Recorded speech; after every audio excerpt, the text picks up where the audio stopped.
As we head into 2023, this is gonna be one of the most stacked years of new game releases that I think we've seen in a long time, as we're coming out of the previous era and we're kind of coming into a new era of video games.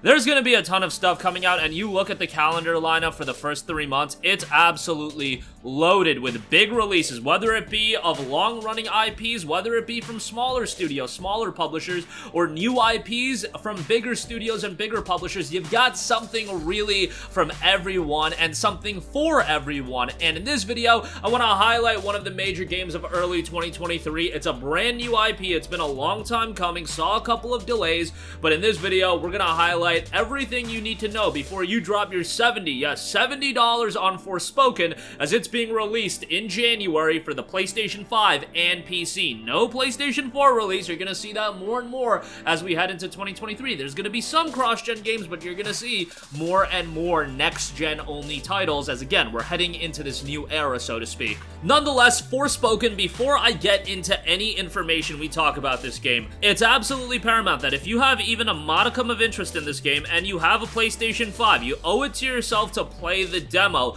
This is a game with a very, very interesting and unique gameplay style, utilizing a lot of different magic abilities and you switching between those magic abilities at a moment's notice, and you're going to do that constantly. And how you respond to that battle system, I think, is going to be pretty interesting and one of the most compelling parts of Forspoken, whether it be good or bad. I've seen people be on either side of the spectrum, so please play the demo. It's really going to give you an idea of the battle system of the game. It's going to give you some of the thematics, the soundtrack you're going to get an idea for, and the overall feel of the game. So that demo is available right now in the PlayStation Store. It's available for free. Go ahead and download that. Unfortunately, not available on PC for whatever reason. I wish they would just drop the demo. Square Enix does a great job in dropping demos for a lot of their games, but for some reason, they don't drop their demos often on PC, and it would be nice, given that I'm sure this is a game that people want to know how it's actually going to perform on their specific PC, depending on what kind of requirements they have. You guys get the idea. Nonetheless, let's talk about Forspoken and let's give you a little bit of background to the game. Find your fight, as it's noted on the official website. Forspoken follows the journey of Frey, a young New Yorker transported to the beautiful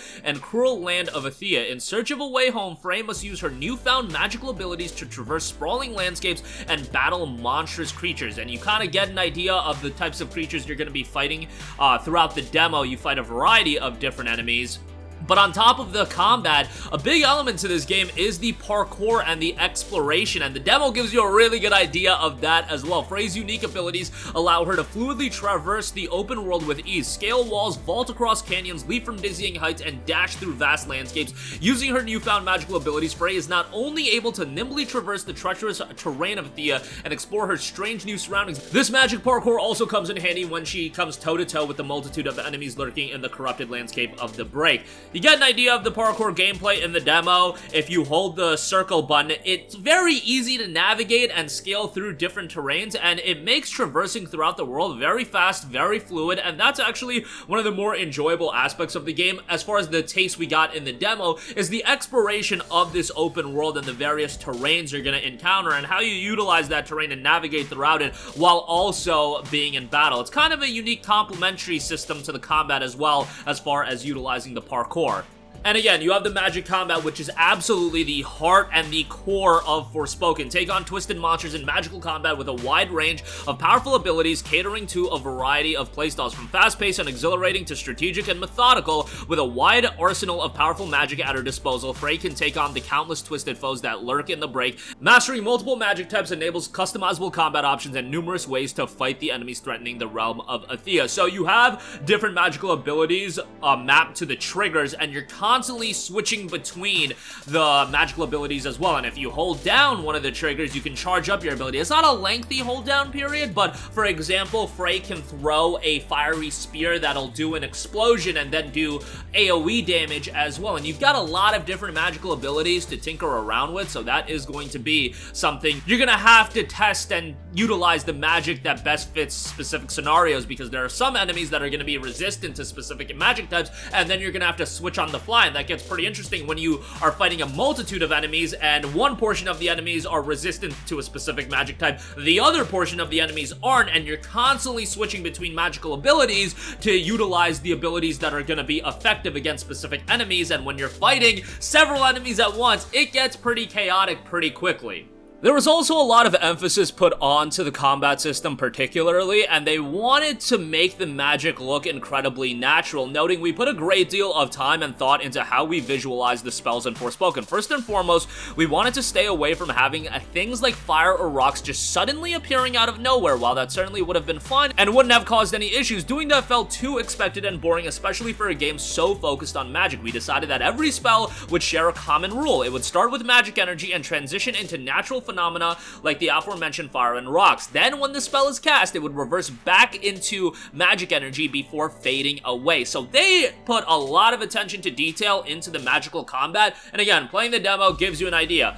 That combat is super vibrant, super flashy, and from a technical standpoint looks really, really good, and again, just really pops as far as making the gameplay look as flashy as possible. Like, if somebody that doesn't play video games comes into the room and watches the combat of Forspoken, I think they'll be taken aback into how flashy and vibrant everything looks, and they did a really good job with that, and you immediately get that idea when playing the demo.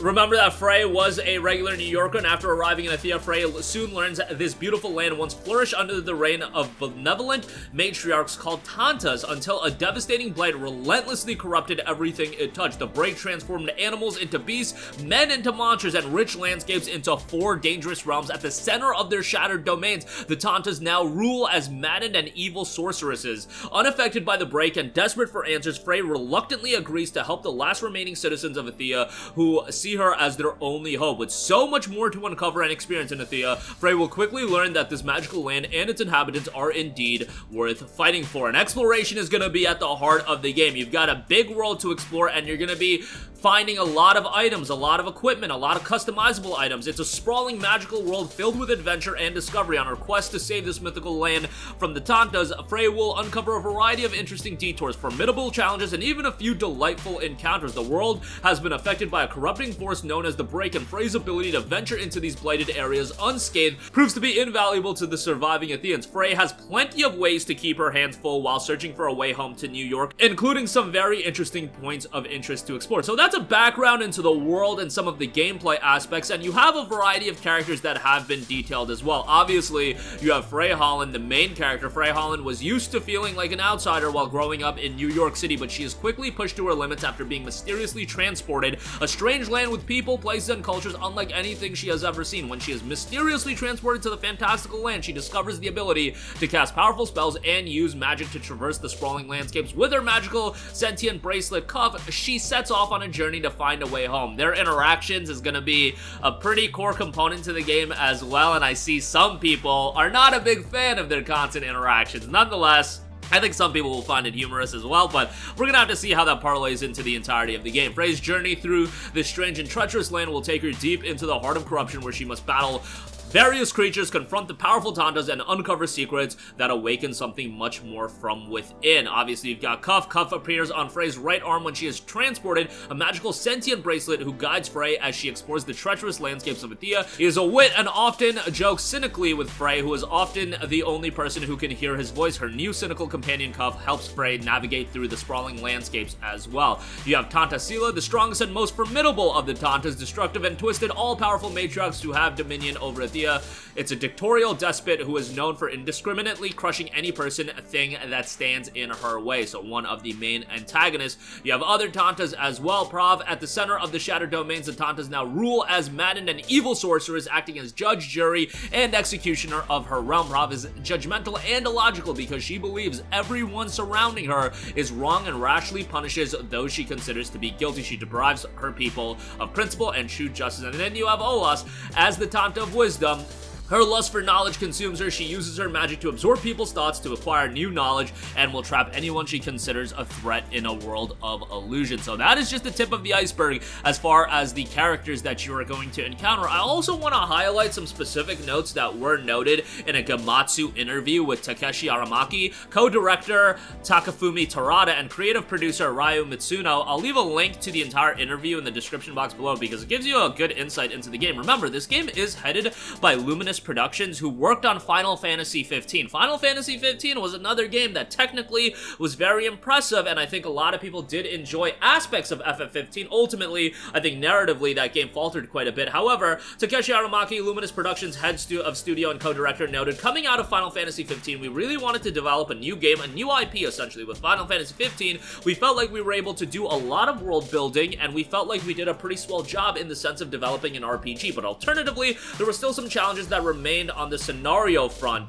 And so with our latest title, pairing up with Western scenario writers like Gary Whitta and Amy Henning, and gathering their helping hand, so to speak, we felt like we would be able to create quite an amazing game that we really truly love, so that's where it all kind of started. It seems like Luminous Productions is putting out a lot of games that are technically impressive. And again, look at the entire interview in the description box below. There's a lot of interesting information there as far as backgrounds to the story and specific decision making and whatnot if you do want a deeper dive into the development of the game. Speaking of technical performance, that is going to be a big aspect to the game. There are 3 different settings and you can utilize all 3 of them in the demo so you can see how the game runs for yourself. You've got performance mode, ray tracing mode, and quality mode. You guys know me. I'm playing the game at performance mode. Now, performance mode does not give you a completely locked 60 frames per second. It can dip down, but it is targeting 60 frames per second. But some of these battles get super chaotic, and you will see the frame rate dip down a little bit. And then, as far as ray tracing mode and quality mode goes, those are targeting 30 frames per second each. Quality mode targeting a higher resolution, ray tracing mode obviously utilizing ray tracing reflections, which is incredibly demanding. So, you know, depending on your playstyle, you can pick whatever setting you want. There is a 120 Hz option as well. That'll vary the settings a little bit, but performance mode is what I gravitated towards, and for a fast-paced action game like this, I feel like that is the best route to go as far as playing the game. Before I round out this video, I do want to note a couple things as far as various editions. So, the game will be released at a full $70 on PlayStation 5 and PC. There will be a physical edition released on PlayStation 5, of course. And then there will also be a digital deluxe edition. Now, the digital deluxe edition will be released at $95. So, yes, a hefty price point, but it comes with the full game, digital mini art book, digital mini soundtrack, prequel story, DLC Forspoken, In Tanto We Trust. That'll be coming in summer of 2023, and a rare resource kit. So that'll be $95. The base game is $75. Both of those editions available on PlayStation 5 and PC. So that'll do it for me. Again, Forspoken, one of the hotly anticipated games of 2023, and one of the ones that is really kicking off the year in a big way. I know we got One Piece Odyssey right before it, but as far as big budget titles, this is a really big budget title, and all eyes are really going to be on it come January 24th when Forspoken officially drops on PlayStation 5 and PC. That's going to do it for me. Sound off with all of your thoughts in the comment section down below. Thank you for watching, and goodbye. Hey guys, we hope you enjoyed the video, and if you did, make sure to hit the subscribe button, and if you're already subscribed, do us a favor and hit the bell icon. This way you'll be notified whenever we post a new video. That's the best way to keep up with all of our uploads, and we usually try to upload 2 videos a day. And with the bell icon hit, you'll be notified whenever we do upload a video. As always, thanks for watching.